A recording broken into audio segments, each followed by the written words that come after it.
Chapter 7. She paid the cabbie and stepped out of the car, holding her brown leather briefcase in one hand, her white Kate Spade purse in the other, wearing a coral blouse that flattered her complexion and tasteful heels that matched her tan pencil skirt. Michelle looked up at the elegantly modern two-story building to the sign that read DDN Incorporated. Armed with her usual classic style, she felt comfortable she wouldn't appear too intimidating to whatever male ego might be holding her future big paycheck inside. She was subtle and not overtly sexy despite her curves. Always a winning combo for a first meet. Here goes nothing, she smiled, opening one of the double doors. The lobby was crisp white, with 2 white chairs off to the side, a small, white, round table between them with fresh lilies that smelled welcoming, resting in a clear square vase on top. The reception desk was empty with a printed sign on it that read, "Press intercom for help." She raised her eyebrows and walked to the white intercom by the immaculate double doors leading inward. Before she had a chance to push the button, a deep male voice graveled through the speaker. "Miss Nero." Momentarily startled, she glanced up to a tiny round camera pointed at her, stationed in the ceiling corner to her right. She held down the intercom button to speak. "Yes. Come on in." A buzzer sounded and she grabbed the long, sleek silver door handle, walking into a hallway with 5 doors, 2 on either side of the hall, and one at the far end that led to stairs with a sign saying so. From the first door on the right stepped a very tall man with ginger hair and an appealing auburn beard. His suit was expensive, pale gray, and fit his long limbs very well. She returned the smile he gave her and walked up to shake his outstretched hand, marveling at the strength and warmth of it. What is with these men and their warm hands? Have I just been out of the dating scene for too long and I'm having a reaction to them? Come in, please. Glancing around the room to movie posters on the walls, she took a seat across from an oval silver desk. "Does your firm design movie theaters?" she asked, smiling. Blue eyes flicked to the posters and he shook his head a little, lowering himself jovially into a high-backed, gray leather chair that blended with his suit. "No, just an obsession of mine. My partners wish I'd put photos of buildings on the walls, but I ignore a lot of what they say." He grinned, eyeing her with so much interest, it made her a little uneasy. "So, Miss Nero, tell me about yourself." She hated this question in interviews, but she'd had enough to arm herself. She'd learned to always have a few sentences at the ready, something short and sweet that told a little about herself but not too much, something that showed her dedication yet also sounded personable. "Well, I'm from Fremont, California and moved here 5 years after graduating from Berkeley with a marketing degree. I've got plants but no pets. I devote so much time to my work that wouldn't be fair to them." She smiled, very aware of the flirtatious smirk he wore. Most employers listen closely, but this guy, he was staring pretty hard and more than once glanced at her chest. She cleared her throat. "I'm sorry, I didn't get your name?" He leaned back and weaved his fingers together in front of his chest. "I'm Darek, one of the partners here. I'm the one who phoned you. So tell me, a beautiful woman like yourself, are you married?" Surprised, she answered quickly. "What? No." He looked very pleased with her answer. "Why not?" She sucked on her teeth and cocked her head a little. "Excuse me. Ever been? What is this guy's problem? Do you only hire married people or ever been?" After a pause, she carefully said, "Not yet, no." "Why not?" He leaned forward with narrowed eyes. A nervous chuckle escaped her. Glancing down to pretend straighten her skirt, she explained as casually as she could muster, "I haven't met the right man, I guess. I'm not sure what that has to do with my qualifications." He nodded as if he were listening, but then boldly asked, "So what are you looking for in a mate? Loyal, strong, could protect you if you needed it. Mate? On top of everything, who uses the word mate?" She looked at him from the corner of her eyes. "I'm sorry, but what does this have to do with my creating a social presence for DDN Incorporated?" A sly smile tugged at his lips. "That's a very good question, and there's a very layered answer." He rose up and walked to stare at the closed curtains as though through a clear window. "How would you propose to create a social presence for our company?" He turned with purpose as though he were playing at being an executive and overacting to boot. Was this guy even a partner here? Or was she being toyed with? She caught him glancing at her blouse again and she followed his look, horrified to discover the reason. One of her buttons had come undone. The nude lace of her bra was peeking out. "Excuse me," she blushed, quickly fastening it closed. She yanked her briefcase off the clean tile floor and laid it on her lap. "I've put together a PowerPoint presentation which I have on my laptop if you'll just give me a second to turn it on." He stopped her. "Show that to one of my partners." Okay." She kept the briefcase on her lap and watched him walk to the door. "And where are they? Please, have him not be the only one at the office." He opened his door and peered outside like he was hiding from someone. Then, oddly jerked his chin for her to follow him, vanishing before her widened brown eyes.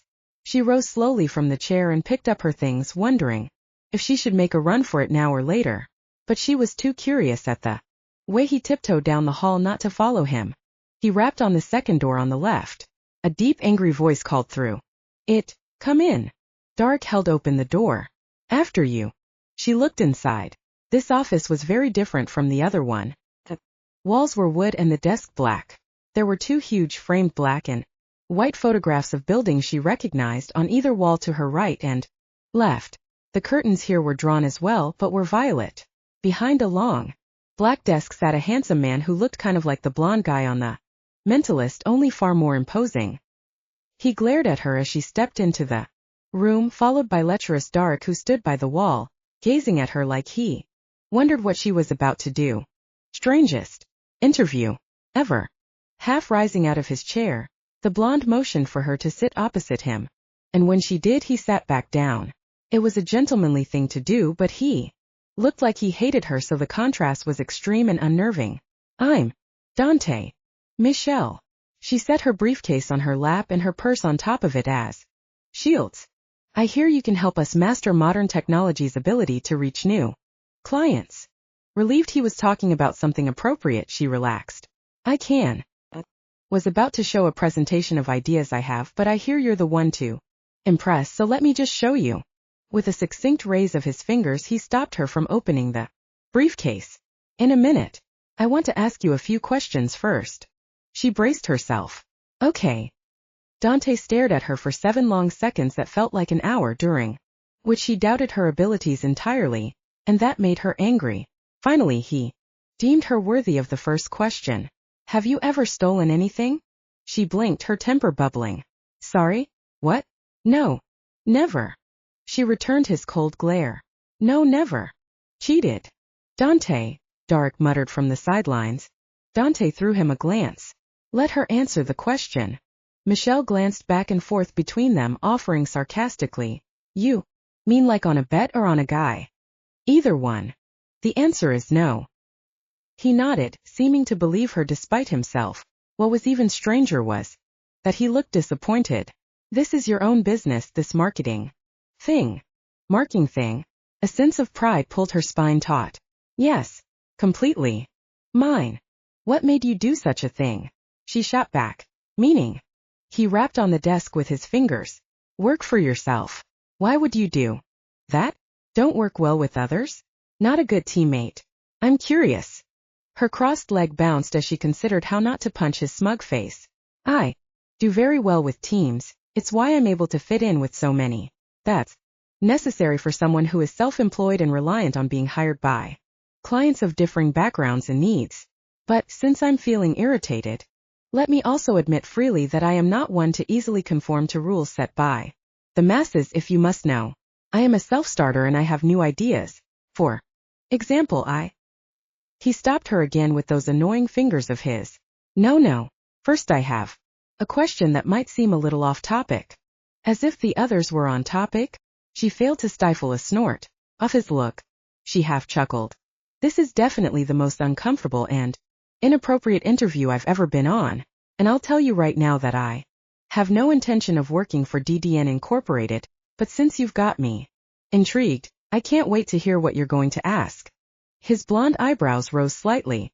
"We're one of the best firms in the city, if not the best. Still." He glanced to Dark and back. "You are turning us down?" "Us?" "Yep. And I can't wait to do it." He looked truly shocked. "Why?" She opened her purse and pulled out a trial-size tube of hand cream, opening it and applying. "Look, you're both very dashing in appearance. Those suits. And your offices are spectacular. But I work for myself, which means I choose who I work with, not for. And I can already see by your godlike attitude that you want a servant. And Dark over there was coming on to me very heavily and asking about my marital status, which is just wrong. I don't want him in the days to come, breathing down my blouse as I'm trying to show him ideas. Ideas, by the way, he has no interest in seeing. He's got movie posters on his walls. Even his office doesn't advertise your firm's goals. How can I help you achieve them if this simple fact has been ignored when even his partners suggested it? You could guide us. Yeah. She put the cap back on the tube. But I don't wanna. He drummed his fingers with persistence, narrowing his eyes.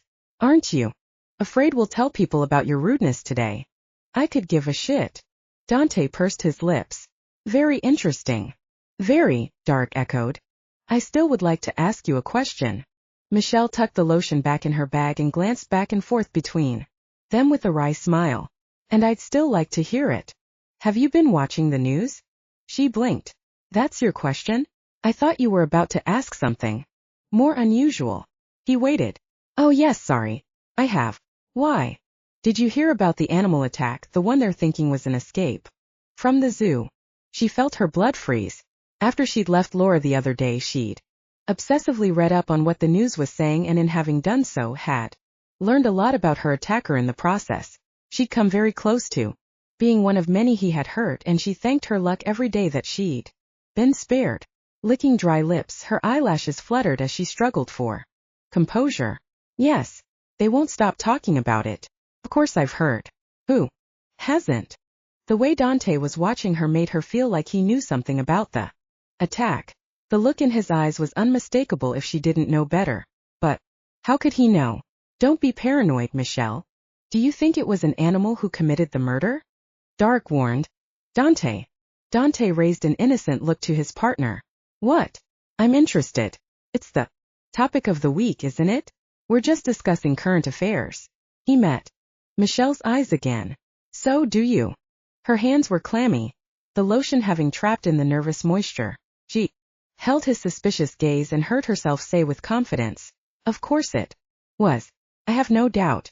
What else could it have been? What else could it have been, indeed? Well, since our firm is downtown where the murder took place, Dark said. Dontae, in earnest, but was ignored. I guess we should all be careful until the beast is caught. Before she realized what she was saying, Michelle blurted, I hope they never find it. At the shift in both men's bodies, she apologized. I'm sorry. That was loud. It's just that I heard the man who was killed had a record of assaults against women. He'd been in jail twice already for rape. Her voice shook a little. It's one less horrible human being on the planet, if you ask me, and there's nothing wrong with that. Dontae leaned back in his chair like he'd been hit. All of the anger that had heated his features vanished, and she had no idea why. He nodded curtly to Dark and watched him walk to the door and mysteriously knock on it. She turned in her chair to see a man open the door and look around. He was dressed in an expensive suit just like the other two, but his was brown. His tie was purple and thin. He looked like he'd walked out of a magazine. He was so fashionable and hip, even with his hair that short. Their eyes met and she instantly remembered him. Eli, she whispered, confused. He showed no surprise at seeing her, and glanced to the other two. Verdict. Nathaniel's friend was a partner here too? Wait, Didin. Dark, Dontae, Eli, Nathaniel. She felt weak. Turning pale, she squeaked. What's going on? Dontae said on an annoyed sigh. I hate to admit it, but I like her. Michelle gaped at him. Can you come this way? Eli asked with a gentle tone. She flipped back around, so fast that her things crashed onto the floor. Leave those where they lie, he said as his brown eyes danced with amusement. Come with me, Michelle. Flustered, she rose up and left her belongings lying there, to follow him to the white door-marked stairs. Was it you who put me up for this job? He looked like he wanted to answer her but didn't know if he should. Her heels and his leather soles echoed up the 2 flights, and she stared at his back, growing more irritated by the second. Where are you taking me? At the door-marked roof. He turned to her with his hand on the doorknob. Answer's coming soon. He walked through it ahead of her and called out to a man who stood looking down at the street below. She knew immediately who it was. That body the way. His pinstripe suit tugged at the shoulders, where his dark hair stopped just above the collar, his confident stance. Had he set her up to the catastrophe she just experienced downstairs? What was this guy's problem? Her steps slowed as brewing rage took her over. Eli announced with amused triumph, "I'd like to introduce our new marketing liaison." Michelle wanted to punch him in the back of the head. Muttering and annoyed, "Marketing Leah?" Nathaniel turned and saw who was glaring at him. The rest of what he was about to say disappeared. Surprise flickered across his masculine features and he whispered, "Michelle." She felt heat race down her spine at the way he said her name so slowly, like he savored the word. The obvious surprise to see her meant he wasn't in on it. So she directed a furious gaze to Eli, thinking him the culprit. Seeing how angry she was, Nathaniel turned on his friend and snarled, "What do? You mean Michelle is our new marketing liaison? What have you done?" Eli's hands went up in peace. He could see from their faces that he'd made a mistake and took 2 steps back. "Hey, calm down. Did you think you were helping? She obviously didn't know I work here with you. Did you deceive this poor woman after all she's been through?" Michelle's jaw dropped. "How does he know what I've been through?" Eli licked his lips and stammered, "I'm sorry." Sorry doesn't cut it," Nathaniel growled. "Go." Michelle felt the world around her spin as she recognized his voice. The animalistic snarl, the urgent order, the fury that drove it. He was the the animal who'd saved her. She stared dumbstruck. Eli turned on his heel, shoved his hands in his pants pockets and left them alone. The fire in Nathaniel's eyes as he watched his partner's exit was both thrilling and terrifying. She studied him. How could he be who saved her from that horrible person? How could this man be that thing? But when he met her eyes, his own softened with such care and concern that it was unbelievable.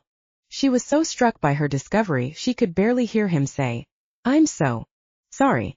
My friends were out of line bringing you here. What did they do to you? You saved me," was all she could think. She dipped her head with humility, wanting to thank him but not knowing how. He didn't seem to realize he'd given away his secret. "They weren't so bad," she whispered, trying to understand what he was. "I doubt that. Did you meet Dontae?" She slowly nodded. "Then I know it's not true. But you're very kind." He searched her. "Are you all right?" "I can't apologize enough for them. I will let them know it is unacceptable." "I'm fine.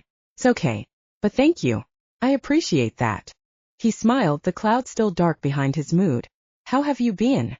"Well, thank you. And you should know I held my own down there." She pointed to the floors below with a smile of mischief. "Did you?" A grin flashed across his handsome face and it gratified her. She watched his features lighten. She realized that it must have been him who'd returned her purse, and that's how he knew where she lived. He'd come back to talk the next day? Was he going to confess what he'd done if they'd gotten in that cab and gone to the park? These questions rushed to her, but she held her tongue. "Michelle," he whispered, daring a step closer. "Yes," she breathed, her heartbeat racing as he drew near. He searched a moment for the words. "I have been wanting to apologize for coming to your home the way I did. I haven't been able to think about anything else, and I had no idea how to make it up to you. That you're here right now is mind-blowing. I want to hurt my friends for tricking you, but part of me wants to thank them." Feeling shy for the first time in her life, she smiled. "I think you could hurt them a little first." He grinned and stepped closer so that he was towering over her. His smile changed to one more intimate. She could smell his scent on the cool breeze, hint of soap mixed with the delicious musk of man. "Come to dinner with me." She glanced down, overcome. Here he was, a man who'd killed someone, and she wasn't afraid of him. She wanted to get closer to him, not run away. The idea of sitting across from Nathaniel made her giddy, and what might come afterward she could hardly speak just thinking about it. "I'd love that," she whispered. "How about 8 o'clock? Her eyelashes rose and she met his green eyes. "That seems like a long time away." A sexy darkness crossed his face and she felt warmth suddenly emanate from his body. His eyes even seemed to take on a glow. What was he? 6 then? She could only nod, and since a part of her wanted to stay there forever, she flipped around and made a beeline for the exit. Vanishing out the door, she literally ran down the stairs and into Dontae's office for her things. She barely noticed 3 pairs of eyes watching her every move. Thanks. Bye, she mumbled, dashing out. Chapter 8. Watching her hair sway in opposite motion to her hips as she made for the door. With rapid abruptness mesmerized his wolf. She turned from lioness to lamb. Right before his eyes, and it was killing him. If she hadn't run off, he'd have grabbed her and kissed her. But after her rebuke the other day, he did not want to do anything that might scare her off again. But tonight was a whole different thing. She'd accepted a date and he planned on kissing her as soon as the moment was right, and maybe more. With his mind on the surprising turn of events, he went downstairs and found his pack in Dontae's office. They heard him coming before he entered the room. Of course, and the looks on their faces were exclusive to each wolf's personality. Dontae looked grave, dark, cautious mixed with hope. Eli amused, as he laughed. From the smell of her just now when she got her things, everything went well. Keep your nose to yourself. So it was you who planned this? Nathaniel demanded. Eli shrugged from where he leaned against the wall. I couldn't stand seeing your mopey face anymore. I wasn't mopey. At the unified sound the 3 made, he added with more conviction. I don't mope. I just wasn't in a good mood. And now? Dark asked with a smile in his eyes. Nathaniel looked at Dontae, ignoring the question. What did you ask her? And why wasn't I involved? Relax. Dontae leaned back in his chair. We needed to vet her first, and if she hadn't passed the test, it would not have been useful for you to know. Nathaniel's blood boiled at the idea that a test was conducted without him, but he knew the reasons. Still, it pissed him off. What did you do? Dark rose from the chair and stood between the 2 strong-willed beasts. Now, rein it in and we'll tell you, all right? Nathaniel glared from him to Dontae. The animal inside his soul didn't like the idea of this particular female, frightened or even the least bit uncomfortable. There was no way Dontae was easy on her. It wasn't his way ever, since he'd been burned by love. But years of self-discipline came in handy at that moment. Nathaniel nodded despite his urge to tear Dontae apart. I'm listening. Taking turns and interrupting each other as friends do when explaining an exciting story, they told him that Eli knew the woman's name and suggested that they should see if she was worth getting to know. Together they devised the interview and searched her name on the internet to find her line of business, thereby extracting her contact information. We couldn't just go to her house, and snail mail takes too long. Interviewing her was the most fun Dark had enjoyed in a long time. He felt like an actor in a movie, and while gathering information about her relationship status, he played the role of the smarmy executive. From that he determined she wasn't the type to open her legs for just any hot guy. Eli rolled his eyes at Dark, calling himself hot. Then it was Dontae's turn, and while he got sidetracked by the cheating and stealing questions, which he denied as being selfishly motivated, he revealed the most important discovery which neither he nor Dark were expecting. She said almost word for word what you said about what you did, Dark exclaimed. Dontae repeated, his tone less enthusiastic. One less foul human being on the planet, or something along those lines. After a brief pause in which he watched his friend take this information in, he added, and she did not give away that she was there or that she knew anything. When it was suggested the animal be found to save us all from danger, she said with much enthusiasm that she hoped he never was. We think she can be trusted, Dark said. With maybe everything. Nathaniel was thoughtful, his eyes cast down. I see. But you need to tread carefully, cautioned Eli. From the look on your face. When I brought her upstairs, you're in deep. Nathaniel turned to leave. A knowing dimple flashed on Eli's cheek. Where are you going? He received a closing door as his answer. At 5:30, dressed in Hugo Boss black slacks and blazer over a white shirt unbuttoned with no tie, Nathaniel sat in his limo sedan deep in thought. Nigel, his driver of the past 3 years, had the window partition down and was strumming lightly on the steering wheel as they made their way toward the East Village. Through the window Nathaniel spotted a flower display outside a local bodega. Stop here. The fingers paused, strumming to turn the wheel, bringing the car gracefully to parallel park directly in front of the store. Nigel started to get out but stopped as Nathaniel opened the door and sprang out with more enthusiasm than he'd felt in years. An Asian woman in her 60s stood over the flowers, smelling them and taking her time. After perusing the vast array of colorful blooms gathered in twine, Nathaniel picked several bunches of deep purple dendrobium orchids. The woman gave the gathered bunches in his hand a wrinkly smile. Lovely. He returned her friendly manner. Thank you. Which ones do you like? She pointed to pink roses among the many rose varieties. He pulled them from the display, shook the dripping water from the stems and handed the bouquet to her. Her eyes widened with happy surprise. For you. Thank you. With a bounce in his step and thoughts of Michelle's smile on his mind, he went inside and paid. That was a nice thing to do, Nigel told him upon his return to the car. Nathaniel reached over and pressed the button closing the partition, eliciting a generous laugh from Nigel as the window rolled up. Pulling out his phone, he searched for the number he tried so hard not to call since Sunday and dialed. Her voice was all business as she answered. Hello. His blood warmed, but he kept his voice cool and distant. It's me. I'm here. Early. Oh, hi. The change in her tone was intoxicating. I'm ready. I'll be right down. Are you standing outside? I'm driving up now. In a cab. I'll see you in a moment. He hung up, staring at the phone and finding himself more impatient than he remembered ever being. 2 more streets and they would be there. What would he tell her? Nothing. He'd tell her nothing. Not yet anyway. She was a stranger to him, and precautions must be taken. So, why did he want to confess everything he was? Chapter 9. Michelle had done all the pampering things necessary to prep for the best date of her life. She'd shaved everywhere needed, changed her outfit 5 times, settling on a red mini dress with no sleeves and a chocolate brown slim coat. Her nails on her toes and fingers were nude pink, and she picked out a pair of heels that were nude leather. It made her legs look naked. There was nothing trashy about her appearance, but it did have sex written all over it. Staring at herself one last time in the mirror, she felt as though her heart might crumble from beating so fast. She yanked the elastic band out of her hair and watched her deep brown locks fall around her shoulders. Remembering Rose's face as she'd done the same to her last Saturday, she whispered, You're right. That is better. Taking a deep breath, she grabbed her clutch bag and headed for the elevator. There would be no chancing breaking a sweat on those stairs since she was already running hot with excitement. As the numbers lit, she watched, wishing they'd hurry the hell up. He's here early.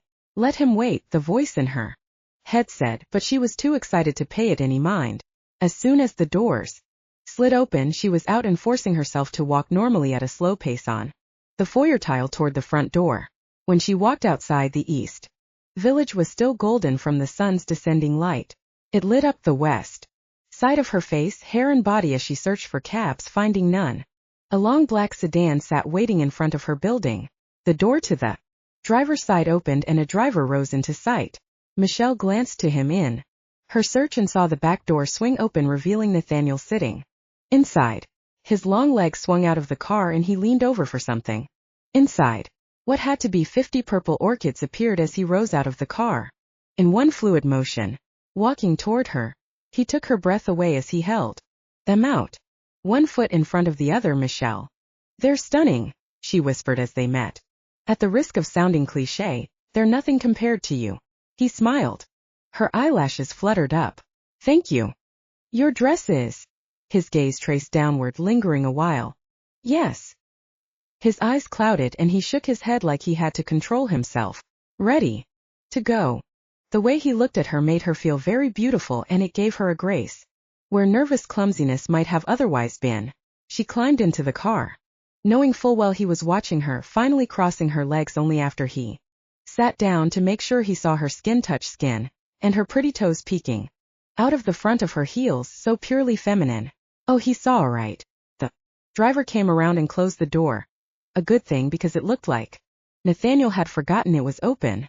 As the car pulled away from the curb, from where she sat beside him in the darkness of the luxurious vehicle, she became very aware that they were alone.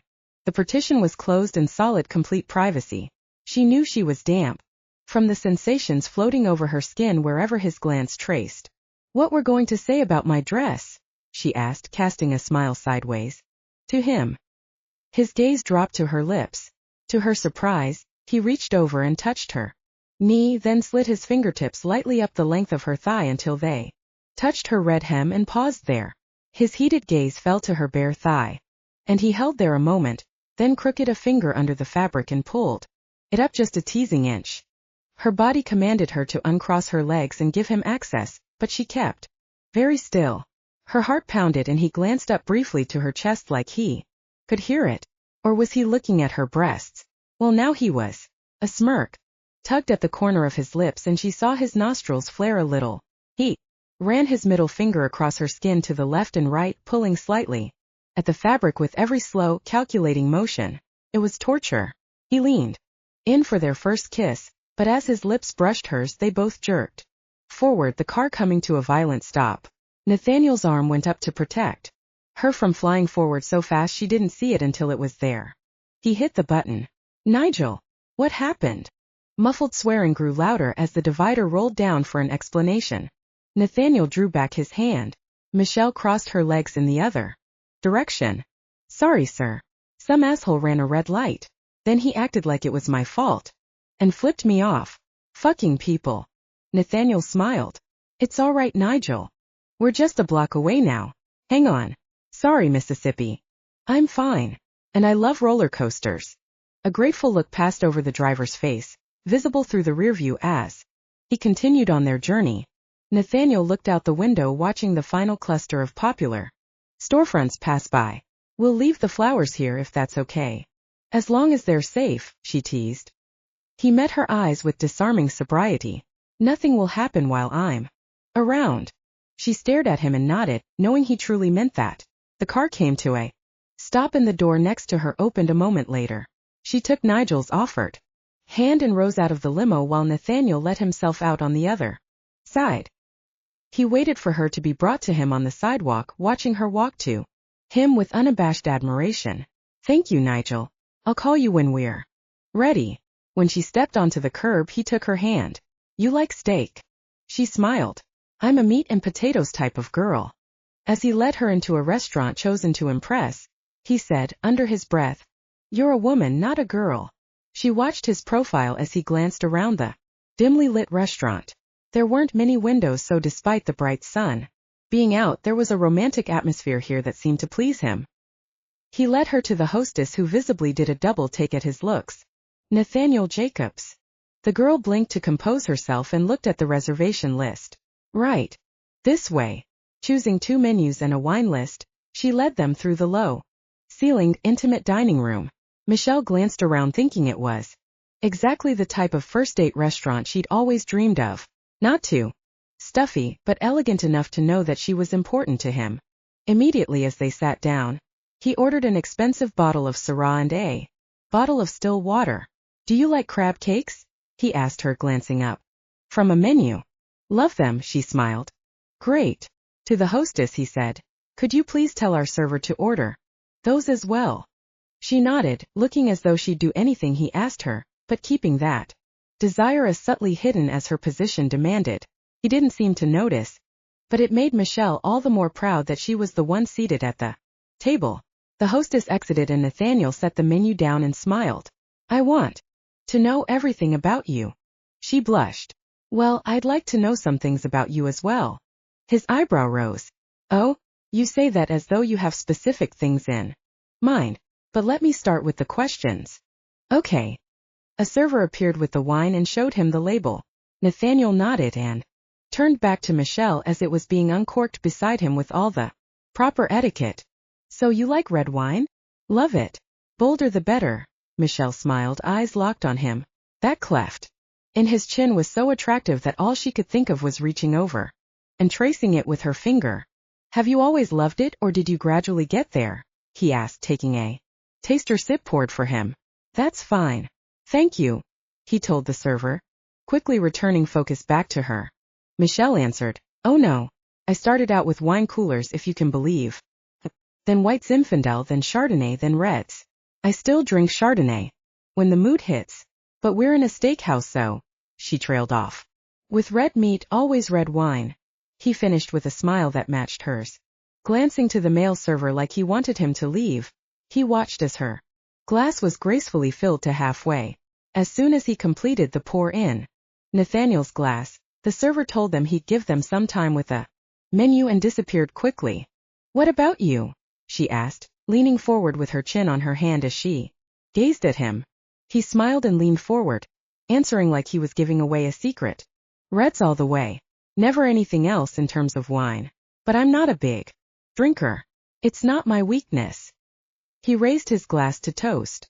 She lifted hers up, a habitual response, but was curious about what he just said. What is your weakness, Nathaniel? He held her eyes for a heated moment. Apparently I have only one. She felt warmth pool out from her heart and other lower places. Which is? Or, won't you tell me? Another time, he said thickly. To red wine, red meat, and red dresses. A flattered laugh softly fell from her lips and she tapped her glass to his. To cleft chins. A surprised grin appeared and vanished quickly as a food runner interrupted them, carrying the most beautifully arranged plate of crab cakes laid on a bed of sautéed kale. As he set it down, the electricity calmed between them and Michelle nervously picked up her menu and asked, "What will you be having?" Nathaniel looked at her like he knew she was putting a wall between them with that leather-bound list, but he was respectful enough not to mention it. Let me see. I'll probably have filet. What about you? The runner left to get their server, and as soon as they were alone again, Michelle felt hot. She glanced over the menu at him to find he was staring at her. Hi, he said without a smile, his green eye so intense that she set her menu down, unable and unwilling to read it. Know what you want? He asked her. I do. A sexy smirk tugged at a corner of his lips like he got her meaning. So do I. Ask me more questions or I'll. His eyebrows lifted again. Or you'll what? Just ask, she laughed, turning red again. Leaning back in his chair, he surveyed the hills and valleys of her face, soaking her in. What do you love about Manhattan? How do you enjoy working for yourself? How many times have you been to Central Park and would you like to go with me now that we're better acquainted? He rattled them off like a list he'd been thinking about. She memorized the questions and answered easily. I love how electric the city is. I feel more alive here than when I was in California. I'm from the South Bay, about an hour south of San Francisco. I went to Berkeley and this is so different from there. Have you been? He nodded, taking a sip from his glass. As for working for myself, I love it, but I don't want to talk about work. Except to say I won't be working for your firm. He laughed loudly at that. I don't blame you. And what about my last question? She smiled, happy he wasn't offended at her turning down the job if there ever was one. I would love to go to the park with you. He nodded and leaned forward, but the server reappeared and asked if they were ready, thereby stopping him from saying what he intended to. Nathaniel asked if he could order for her and she said he could. 2 filet mignons, please. Raw. For me with a baked potato, everything on it. He looked at Michelle. Medium well, and the baked potato sounds amazing. Just butter for me, please. Lots of it. The server smiled and nodded, committing their order to memory without need of a pen and paper. Will that be all? No. Bring us a lobster too. Nathaniel handed him the menu and watched as he walked over to take Michelle's. I hope you like shellfish. She pointed to the forgotten plate of crab cakes. Yep. They cut into it, using the same plate as she asked. What do you like about the city? I like the vibe as well. I lived in Maine before this, in the woods. This is very different. We came here for the opposite reasons you'd live in the country, for more people, more choices, more everything. There aren't greater restaurants in the world save for maybe London, and you can disappear in a place like this if privacy appeals to you. In the country that can be more difficult. The wee had caught her attention and taking a bite, she considered how to ask, without appearing jealous. Did you move here with your partners or? At the mention of them, his eyes flickered like there was more to say than he was willing. Yes. She paused. You're close then. He smiled at her tone. They're nice when you get to know them. We'll see about that. He laughed again and she chuckled happily. They kind of set the game against them, but I can't help but like Eli. He seems like life amuses him, and that's a nice quality to have in a friend. I know from experience. My friend Rose is like that. Nathaniel nodded with warmth in his eyes. He's my roommate. And Darek is the same way. I know he was coming on to you, but that was just to see what you'd do. He's not like that at all. She stared at him. They told you about the interview? They told me everything. We have no secrets. That last sentence was an interesting thing for him to say, and she took note. If he meant that, did that mean they knew about Saturday? It unsettled her to have this much curiosity and no way to satisfy it. That's nice, she said, absently rising from the chair and grabbing her clutch purse. I have to go to the ladies' room. I'll be right back. He stood up and she smiled at him, and then walked as gracefully as she could, knowing he was watching her all the way to the back of the restaurant. The moment she closed the door, she pulled out her phone and called Rose. Hey, I was just going to call you. What are you doing tonight? I'm still in the courthouse, but I should be getting out soon, and man, do I need a drink. Michelle paced the length of stalls, glancing under them to make sure she was alone. I'm on a date with the hottest man I've ever met in my entire life. What? When did this happen? Did you meet him online? No, I'm not online dating. I met him on your birthday at that club. Well, I kind of did. But then afterward. She quickly explained how they locked eyes at the club, lied about giving him her business card, and how he tracked her down and showed up at her apartment building the next day. She told Rose truthfully that she'd sent him away that day thinking him a stalker, but that his friends had interviewed her to get them back in the same room together, and now here they were on a date. She kept out the part about the near rape, him saving her, and the fact that she thought maybe he wasn't human. Plus she didn't want Rose to think she was dating a murderer, even though she was. So let me get this right. You're calling me because you're terrified you'll jump on his lap and start grinding away right there at the dinner table. Michelle laughed and Rose cracked up too. No. Well, yes. I'm kind of stuck. He's more than perfect and I am freaking the fuck out. The way he looks. I can't explain it. Feels like something big is happening and I didn't want to leave you out of it. Rose got serious. Michelle, you are amazing. I love you and you deserve a man who makes you feel precious. Sounds like he does that, and he sought you out and found out where you lived. He's not a sicko. Shaking her head even though Rose couldn't see her, Michelle said. No, he's not a sicko. He's a gentleman and there's something special about him. Well then get your ass back out there. And call me tomorrow. I want details. Don't fuck him tonight. Why not? Rose laughed at the disappointment. Because you need to make sure he comes back. You don't pay for the milk. Oh, shut up. All right. Michelle hung up and shoved the phone in her purse. Glancing to the mirror, she was pleased with how she looked. A little wild-eyed, but she fixed that quickly, and opened the door with a calm she did not have. Fake it till you make it, as the saying goes. True to cliché, the food was waiting on the table when she returned. He stood up again and she touched his arm as she passed. It looks delicious. Sitting down, she smiled and focused on cracking open the lobster shell. You moved here with all of them? You all lived in Maine. He was watching her carefully as he used a large steak knife to slice the meat. I see. An unexpected laugh burst out from him and she looked up, wondering what had caused it. Grinning, his eyes danced. You are an open book.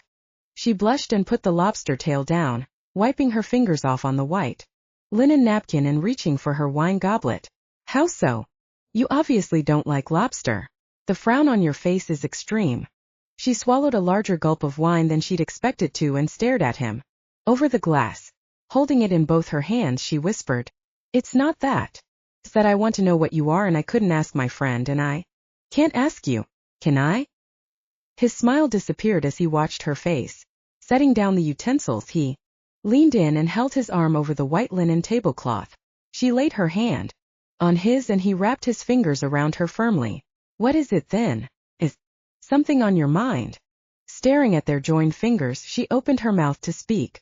Nothing came out. Shaking her head, she knew she had to wait for him to tell her. Michelle. She glanced up from their hands. Did I say something wrong? She smiled. No, you've done everything right. I misunderstood you the other day and I'm sorry for getting so angry and leaving you there on the street. Didn't know. She swallowed the words. It was you telling me to run. Darkness flashed across his face and he released her hand. You didn't know. What? He looked at her like he guessed but was clearly not happy. I didn't know you were so nice, she smiled. He blinked and the dark cloud lifted. Oh, well thank you. I'm not as nice as you might think. He picked up his wine. You want some help with that? She glanced to the crustacean shell. No, thank you, I can manage. It's half the fun. He smiled and she hit her nervous exhale. You have a boyfriend? She chuckled, fighting with her messy meal. Ha, no, I wouldn't be here with you. I just had to check. You have a girlfriend? He cut into his fillet and smiled. I've never had a girlfriend. Her mouth slackened. Never found someone I felt this way about before now.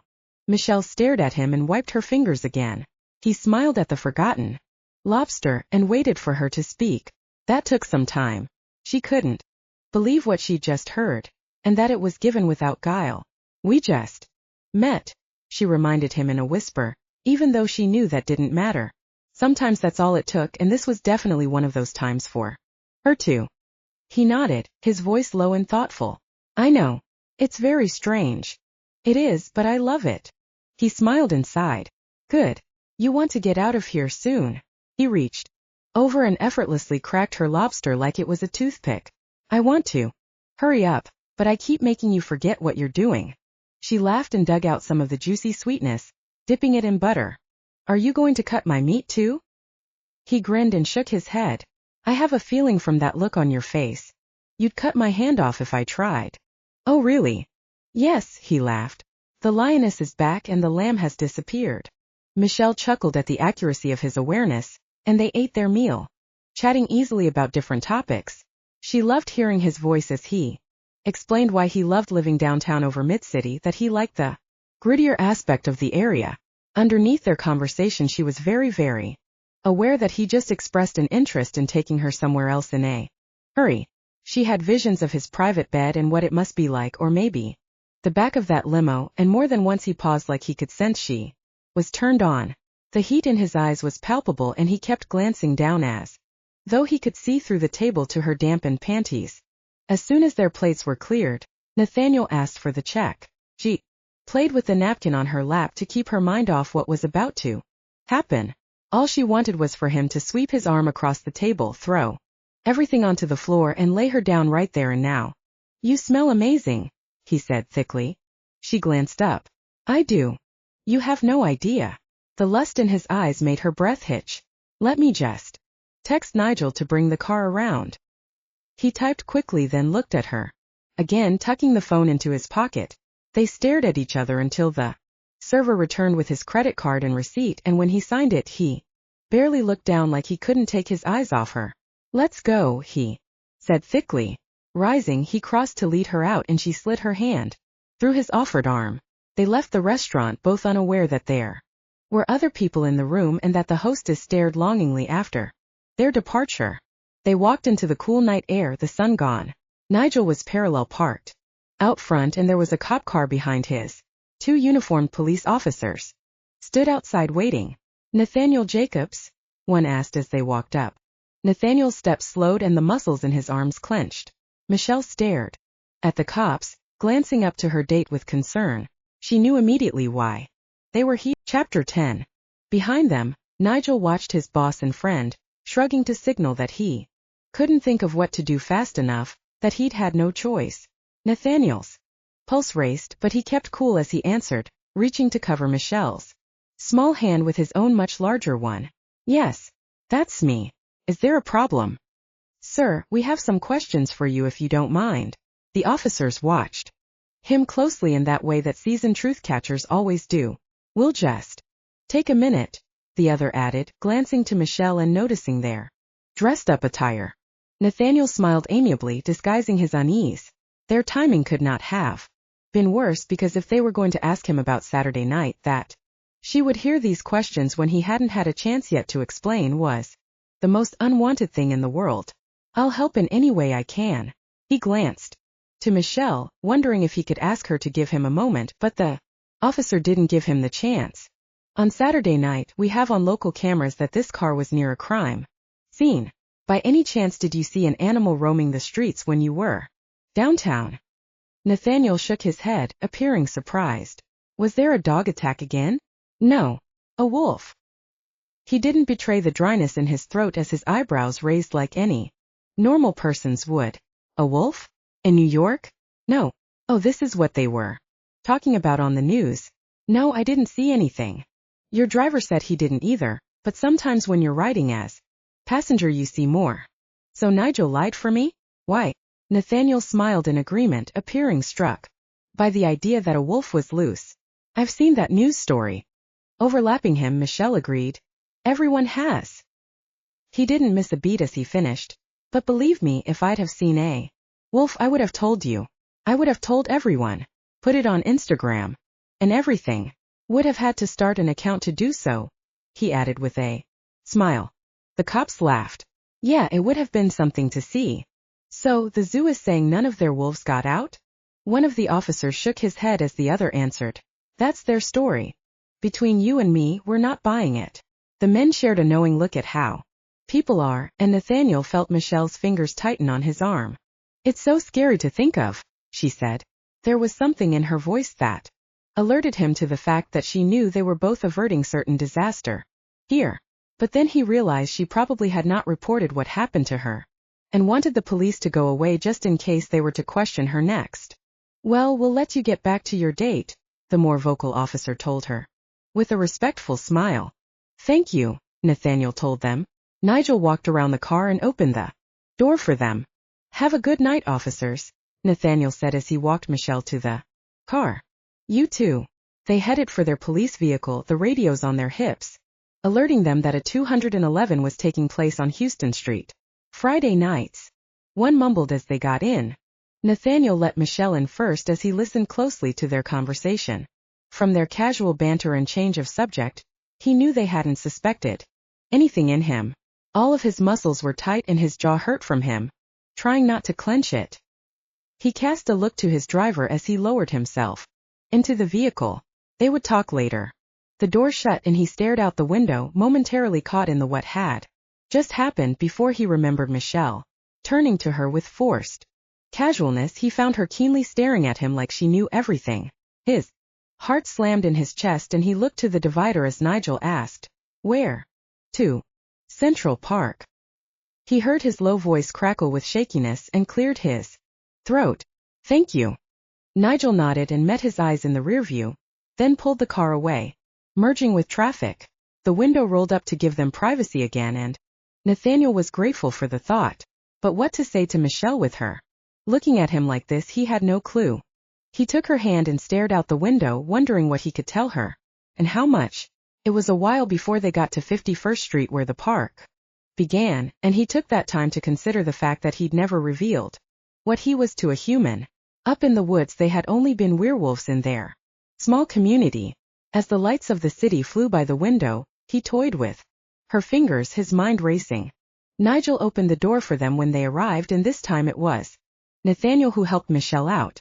She smiled at his driver and allowed herself to be led into the darkness as though she weren't afraid of him in the slightest. The park in daylight was one thing, and she'd turned down that, but now with only old-fashioned lampposts to light their way, he knew something had changed. She trusted him implicitly. The fear he'd smelled on her when they were being questioned back there was gone. It was inexplicable as to why. She was not the least bit concerned, since they were alone in a park at night. And just the other night she had been assaulted. What was the cause of her calm? He was very curious to find out. They walked a ways in silence, their hands entwined and lightly swinging. With her free hand she held her coat tighter to her body, and he saw this and wrapped a warm arm around her. That better. Much. Thank you. She met his eyes. The patience he saw in her was stunning. He stopped walking and searched her face, dying to know what she knew. Tell me. Tell you what? He shook his head a little with impatience. He knew why he'd brought her here. It was the closest thing to a forest and nature as there was in the city. Calmed his wolf and made him feel at home. That made Nathaniel easy, but tonight it wasn't working. Her pull on him combined with his curiosity at how much she knew was too powerful. Why are you so comfortable here with me right now? Gazing up at him, he saw a decision pass over her pretty face. I know it was you who saved me. His blood froze and he nodded slowly. I see. I just don't know how. With his heart pounding in his ears, he rasped, "Don't you?" He thought she hadn't seen him, but was he wrong?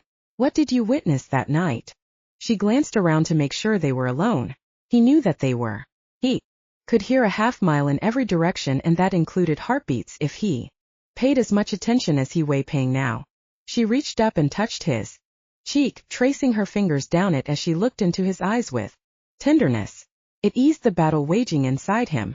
Her voice was so gentle as she said, "I was too terrified to look back, but I heard your voice telling me to leave. And today on the roof, when you were angry at Eli, you recognized it?" She nodded. He grabbed her hand and held it to his cheek, closing his eyes. "I can only imagine how I sounded. You aren't afraid of me. You saved me from a lifetime of pain. How could I be afraid of you?" He pulled her close, kissing her deeply. "Michelle," he said hoarsely against her lips.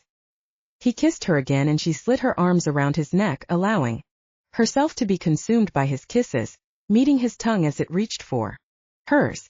They explored each other's mouths, and he couldn't believe how good she tasted. She tasted like love. Pulling away, he struggled to catch his breath, his wolf thrashing about inside him, desiring to claim her and put his stamp forever on her. But he'd never shown what he was to a woman before. He'd kept all females at a safe distance, and that caution wouldn't last here. He felt it. "I don't want you to ever be afraid of me," he whispered against her lips, tortured by the images of exposing the whole truth. "I couldn't be." She kissed him. "Not ever." He grabbed her head roughly and looked into her eyes. "You don't know everything. Then tell me." The thought that he could do just that the words were on the tip of his tongue, was devastating. He let her go and took her hand, leading her deeper into the park. "You don't know what you're saying. What are you?" He glanced over, surprised by the question. "What do you mean, what am I? I know you're not human." He halted abruptly and stared at her in shock. She pressed her body to him and tucked her head into his chest, wrapping her arms around to hold him tight. The lamb was back, and he wanted nothing more than to protect her, even if that meant from him. "I'm a man. Plain and simple," he whispered. "And I want you so badly I can hardly stand it." She met his eyes, her chin resting on his chest. He saw she didn't believe him, but for some reason he couldn't fathom she didn't push for more. "Nathaniel, take me home. I need to feel your skin against me. I need you."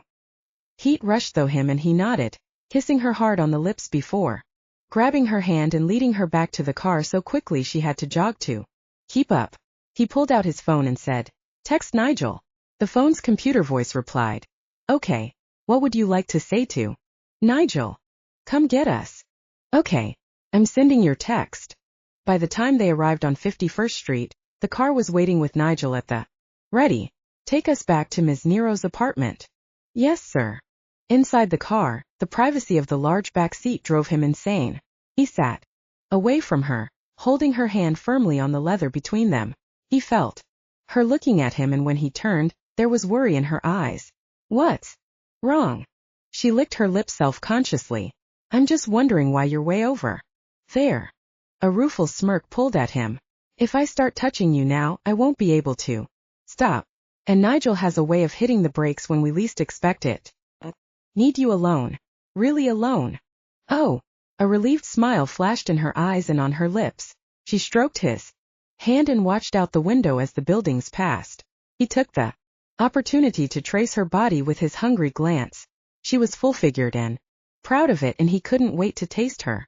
The scent of her arousal, lost to most human males, drove Nathaniel's wolf wild for her. Grabbing the door handle with white knuckles, Nathaniel waited until the precious moment when he could open it and whisk her up. Chapter 12. The sound of his phone ringing in the other room woke Nathaniel up. That stupid ringer was hardwired into his body's alarm system, just like as it was for the rest of the world. He blinked around the room and saw the lamp still lit. Looking at Michelle, he found her sleeping with her soft lips parted and her dark hair messy thanks to him. He climbed out of the bed with care so as not to wake her and padded into the living room, where he ditched his pants. As his feet enjoyed the journey across the cool hardwood floors, images and memories from a few hours ago made him smile. The ringing stopped, but he was coming for the phone anyway because at this hour he knew his pack was checking in as they did every night. It was Eli whose name was on the missed call notice, calling him back. Nathaniel sat down on the sofa and relaxed. Hey, I was just leaving you a message. Sorry, I didn't get to the phone in time. No worries. You're not home, so I'm guessing your date went well. He reached over and picked up a copy of Incorporated magazine, thumbing through it. The cops asked me questions about the animal who got loose from the zoo. Silence. Wait, what? When? Where are you? Nathaniel laughed and tossed the mag back onto the table where it landed at a perfect angle. Sorry, I'm in such a good mood I thought I'd fuck with you. So they didn't? Knowing he was on a cell, he was careful with what he said in case Uncle Sam was watching. The four of them had that habit well ingrained into their conversations where they could be overheard. No, they did ask me. I was driving down there that night on my way home. You know? Right, Eli said, stretching the word. And they caught the license on a camera, so they asked me if I spotted the wolf. Silence. They're saying it's a wolf now? They haven't said that on the news. Probably trying to keep the city calm. I told them if I saw a wolf I would have told everyone. Can you believe it, Eli? A wolf escaped from the zoo. A real smile accompanied the fake wonder in his voice. We should be more careful at night around here, Eli quipped. We should. You never know what's out there. It's a scary world. Eli paused. Get over here so I can hear about your date. What are you, a girl? Nathaniel chuckled, kicking a foot up onto the table and leaning back. Get over here. I'm dying to know. Nathaniel reminded him with forced sobriety. And this from the guy who vowed no dating. Dark tell you about that? Eli asked on a low chuckle. Precautionary measure so I keep my fucking sanity. Are you coming? With his sensitive oral cavity, Nathaniel heard Michelle roll over in bed. He listened for a moment to her breathing. It didn't take much in the silence of this pre-dawn hour to know that she was still out. Nah, I'm staying here. It's Saturday. I'm going to spend the day with my future wife. What? Your future what? Eli shouted. I'll call you later. Nathaniel grinned and hung up as Eli yelled at him not to. He stared at the screen, half expecting his roommate to call back. He didn't, but Nathaniel knew he wanted to. He walked back to her, switched off the bedroom floor lamp and climbed back into the covers.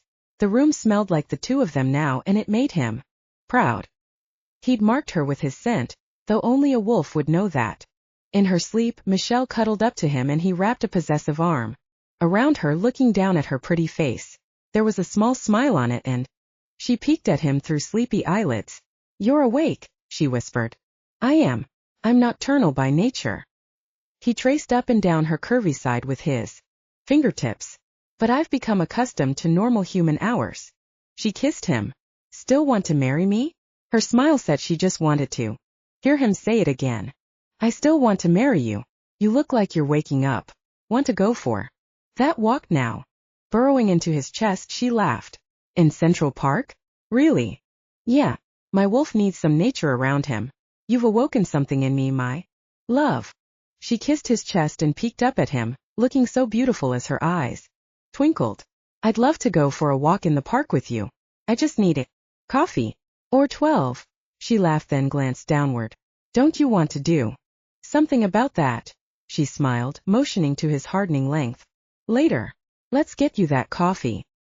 He planted a kiss on her forehead and smirked at the disappointment on her face. I want you. She laughed and climbed out of bed. I know. He grinned and patted back for his clothes. I feel you staring at my ass. She giggled and ran into the bathroom. He could not wipe the grin off his face. He tried.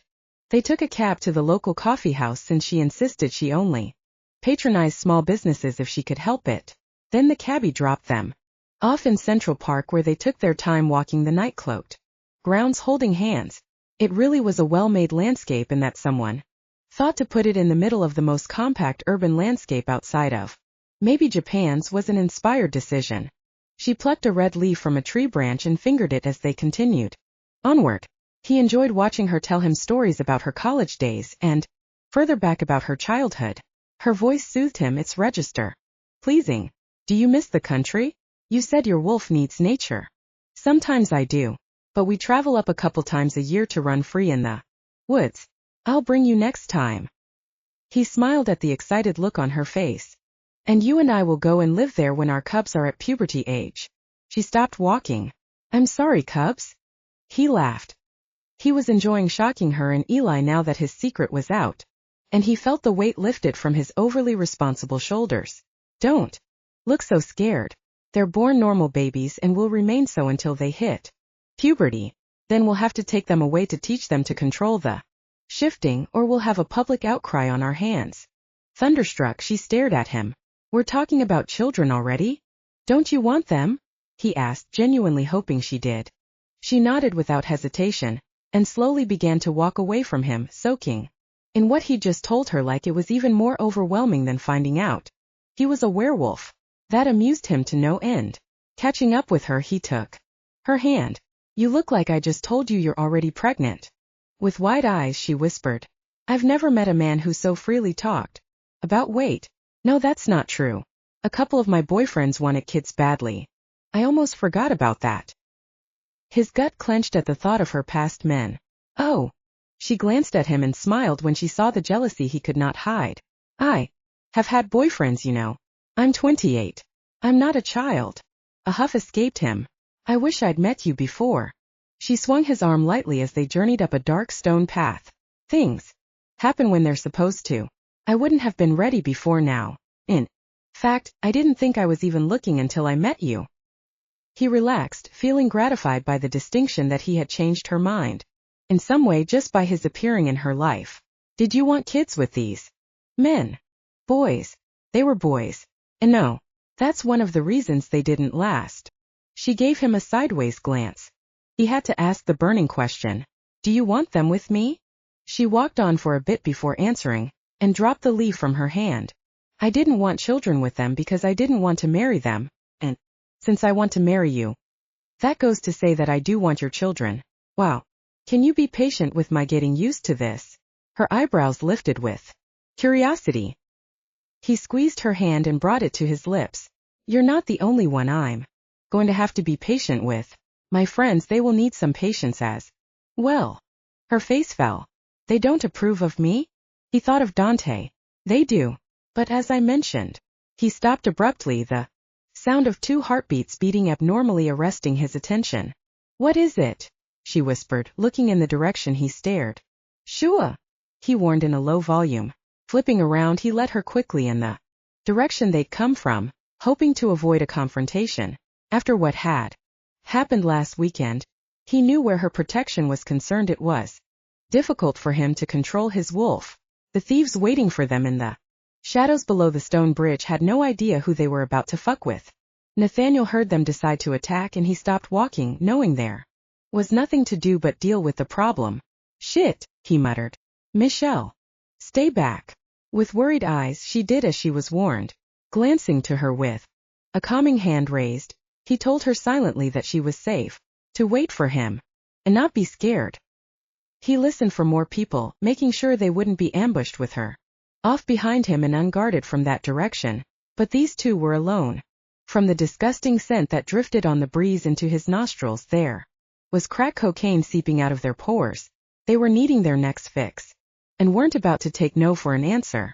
When addicts need money, they'll do anything to get it. Nathaniel had enough experience to know that to be a fact. He turned to face them, seeing them in the darkness. They wore dark clothing that bore the scent of their lifestyle, and a silver knife gleamed from one young man's fist. Give us your wallet. They glanced shiftily to Michelle, their greed searching for but not finding a purse. Now, they ordered. Nathaniel. His temper caught fire and he squared off against them, forming a human barrier to his mate. Nathaniel, she whispered, fear in her voice. Stay back, he repeated. In a menacing voice he told them, you should walk away now. They snickered and exchanged a conspiratorial glance between them. Yeah, right. The one with the knife lunged forward, swiping the sharp blade at Nathaniel's middle section. The werewolf narrowly avoided the cut on purpose to keep the man close to him. He deftly grabbed the offending wrist, bending it back until it buckled and broke. The thug screamed out in pain, the knife clattering to the hard ground at their feet. The other man attacked with a shout as Nathaniel threw the injured man away as though he were a piece of garbage he'd pick up later. Nathaniel's arm thrust out faster than the shouting man could see, throwing him backward onto the grass off the path. He grunted as he hit earth and the wounded man jumped onto Nathaniel's back, yelling and groaning with pain as he tried to strangle the wolf's throat, his own wrist hanging loosely and not doing its job. They were high in logic. Eluded them. Nathaniel bent forward and using his own strength and the thug's weight with gravity, he threw him so hard the man screamed out as he hit the cement. The other leapt up from the grass, his surprise at the spectacle now gone. He wanted that wallet and he wanted it now. With a human snarl he lunged at Nathaniel but was thrown back again. Nathaniel jumped on top of him and punched his face so hard and fast that he felt his wolf gaining control, the violence increasing. Nathaniel, stop! Michelle screamed from behind him. The fear in her voice stayed his hand. His wolf called off instantly. He rose up and saw the man he'd beaten was unconscious, breathing but barely. The other was grunting and holding his right leg. It was broken just like his right wrist. It's time to change your way of life, Nathaniel growled, turning to retrieve and soothe his mate. He could smell her fear and the thought that he'd frightened her sickened him. Panting and struggling against his guilt, he took her hand and led her away. Let's find a payphone and call the police. They'll pick them up, take them to the hospital. She nodded, and Nathaniel walked with purpose through the park with her silently at his side. He'd beaten up guys like these before, but just like the other night in the alley, having her involved had intensified his reaction. He didn't like that. He'd have to be more careful. I'm sorry. Almost got out of hand. They were on drugs. You couldn't have reasoned with them. That wasn't the point he wanted to say, but he didn't. They still had payphones in the park for emergency, a fact he was glad of. On one he placed a call to 911 and gave a fake name and number. They always wanted to know who was calling, a nuisance to him and his friends when they wanted to handle the lowlives of society. He explained to Michelle that they should take the subway. Taking a cab can be traced. I don't need the attention. Of course, she agreed, following him without question. When the subway doors opened, he guided her on first and stepped in after her, taking both her hands in his and kissing them. Are you all right? She smiled up at him and nodded. Yes. You. He didn't want to tell her that she made him lose control just by her very presence, that his instincts to keep her safe overrode all others, that the self-discipline he'd formed over the years would have to be fine-tuned to say the least. Maybe his packmates could come up with a sort of obstacle course. He'd think of that later. The truth was he liked this feeling, wanting to protect his mate felt very right to him. He just wanted to have more control over himself, that's all. I'm fine. We sometimes do these kinds of things when we hear robberies happening, stuff like that. But this is the first time I wasn't alone. Except for last Saturday, she gently reminded him. Right. It's just got me a little on edge. Changing the subject, he asked, what would you like to do today? She chuckled and ran her thumbs over his raw knuckles. Are you hurt? He smiled and kissed her.